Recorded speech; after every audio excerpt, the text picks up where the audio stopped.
The park looked ordinary. Families picnicked, children laughed, and the wind stirred leaves into quiet whispers. But in the middle of that calm, a secret was about to explode. Thomas Whitaker, wealthy, respected, always in control, pushed his 7-year-old son's wheelchair along the path. To strangers, it looked like love. To Thomas, it felt like duty. But in truth, his life was built on a lie, and it was a homeless black boy in torn rags who would tear that lie apart. Thomas Whitaker wore his pressed brown suit like armor. His polished shoes struck the pavement in a rhythm of control. He was a man who believed in appearances, a man who made others believe his life was perfect. Beside him, in the chair, sat Daniel, his boy.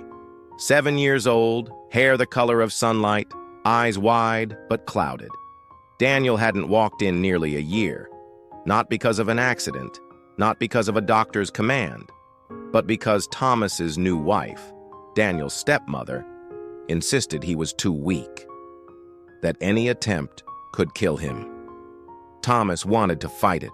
He wanted to believe in doctors, in therapy, but every time he tried, his wife's voice cut him down. You want him crippled for life?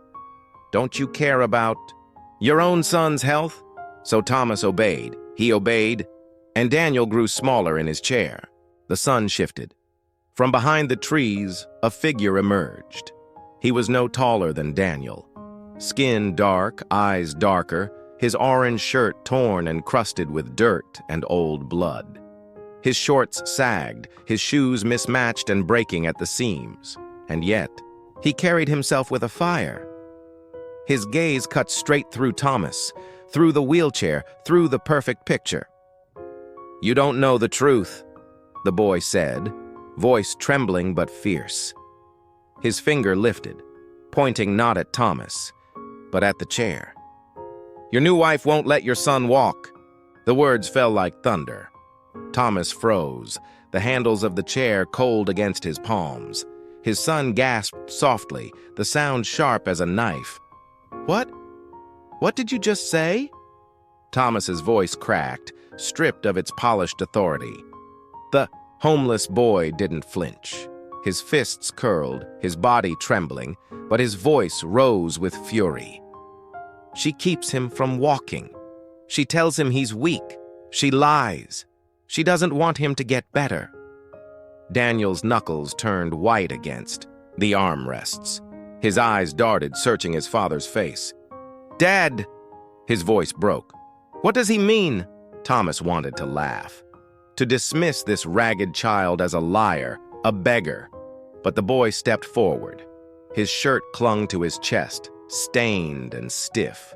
His voice cracked, but each word struck true. I saw her. She told him he could never walk. Again. She made him believe it. Thomas's breath caught. His mind raced, but Daniel's eyes. They widened, not with disbelief, but with recognition. As if part of him already knew. The boy's voice trembled with pain. She whispers. To him, tells him he's fragile, that his legs are broken. She wants the world to pity her. She wants him helpless so she feels powerful. Thomas's heart pounded. He forced his voice steady. Who are you? How dare you say this about my wife? The boy's chin lifted. Tears burned in his eyes, but his jaw set like stone. Because I lived with her. Before you married her. Thomas's stomach dropped. She was my foster mother. The words tore the air apart. The boy's voice rushed now, spilling truth like floodwater. She told me I was worthless, that I couldn't run, couldn't learn, couldn't be like other kids. She starved me. She hurt me. She said I should be grateful because no one else wanted me. And when I tried to escape, she made me bleed. He lifted his shirt. Scars glistened faintly against his dark skin. Proof etched into his body. That's why I know she doesn't want him to walk. Because if he walks, people stop feeling sorry for her. If he walks, she loses control.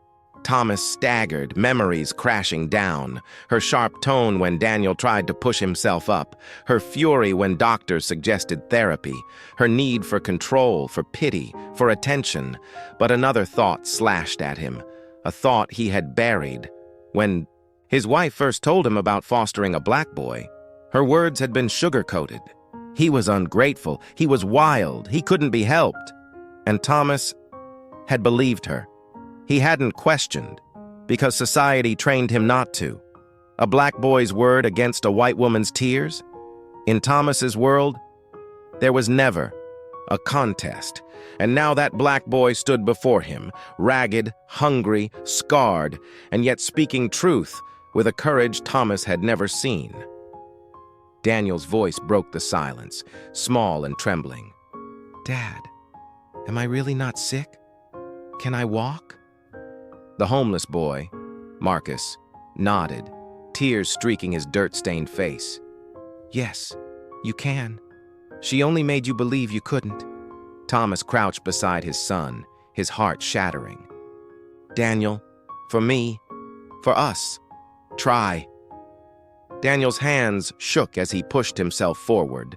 His legs quivered, thin and uncertain. He leaned heavily on his father's arm. Then, one foot touched the grass, wobbly, shaking, but solid. The other followed. Gasps broke from all three of them. Daniel stood, his lips parted, his voice cracked. "Dad, I'm standing." Thomas's arms wrapped around his son, sobs tearing through him. His perfect world was gone, but what replaced it was real, raw, beautiful. Marcus stood a few feet away, his fists still clenched, tears streaming freely, watching not as an intruder, but as someone witnessing a miracle he had been denied in his own childhood. Thomas turned, voice raw. "You saved him. You saved us. What's your name, son?" The boy hesitated. His lips quivered. "Marcus," Thomas gripped his shoulder, firm, unshakable. "Marcus, you're not going back to the streets. You're coming home with us." Marcus's eyes widened. Disbelief, hope, fear, all tangled in one. For the first time in years, someone had not only heard him, but believed him. In the quiet park, beneath a wide sky, Daniel stood on his own two legs.